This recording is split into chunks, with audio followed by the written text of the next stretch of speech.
some of your work's been described as like brutally honest as well. What do those words look like in movement?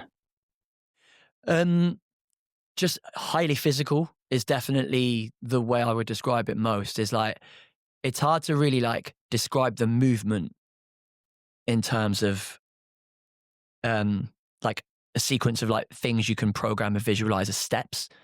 I would say it's very primitive. It's very human.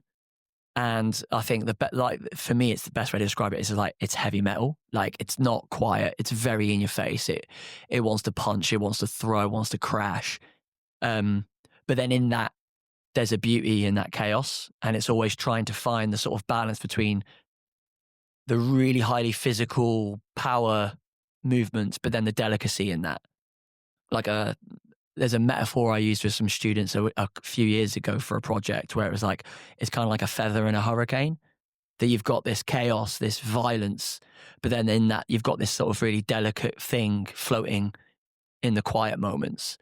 So it's more of like an imagery based description of like how that translates, which maybe is a little bit more accessible to a non-dance audience. Yeah, and I think like saying like heavy metal as well makes me think of like looking at the crowd, say, you think of a crowd of someone like Ed Sheeran, people might be sort of standing there swaying slowly to like beautiful songs.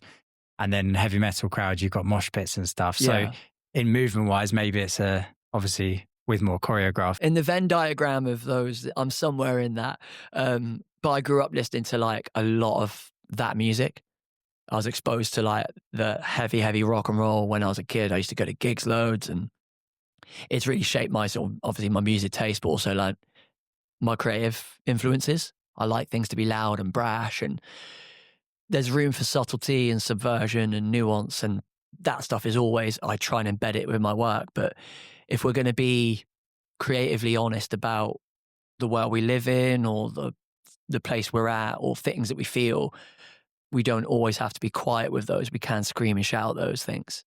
And I think as well, working with young people, there's a real power to allowing them to feel that, especially in the negative space, because we're human. We feel the negative emotions. They're part of who we are. Like, you can't have light without shadow.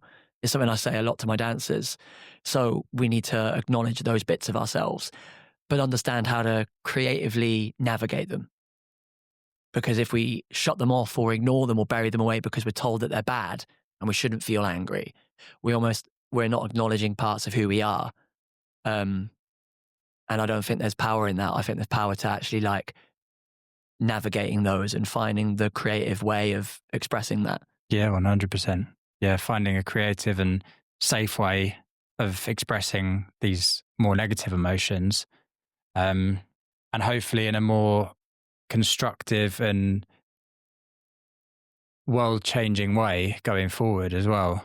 Like, we look at how people speak to each other online at the minute, or even in person a lot of the time, and it is so negative. So to be able to put stuff maybe into a movement, something that's more beautiful, and someone watching can understand what's going on without actually knowing exactly what it is. And it's down to how much of it comes down to interpretation of the person watching as well. I mean, quite a lot of it. I don't like, as much as I like to be stark and brutally sort of use that term, like brutally honest and really sometimes clear, I also do like to bury things underneath layers. And I do like audiences to interpret things in different ways. I'd rather 5 different interpretations of one thing, because for you, that's what you've taken from it. Which means that, I mean, I don't really care what your interpretation is as long as you felt something. That's really the end result, is if you feel something, good, bad, then I'm kind of doing what I'm supposed to do. And my performers are doing what they're supposed to do, which is stir something up. So the interpretation is sort of my secondary goal. It's the feeling is the primary.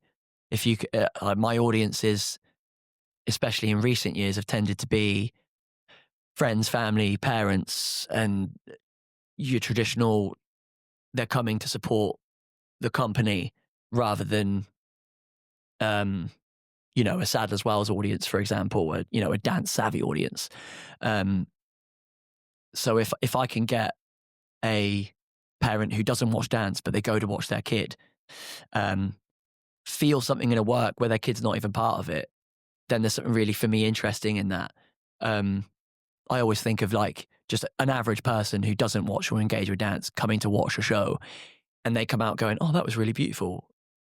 That for me is a win. Um, as much as I want obviously to create work for dance audiences, there's an interest for me in making work for people. It's making work for people.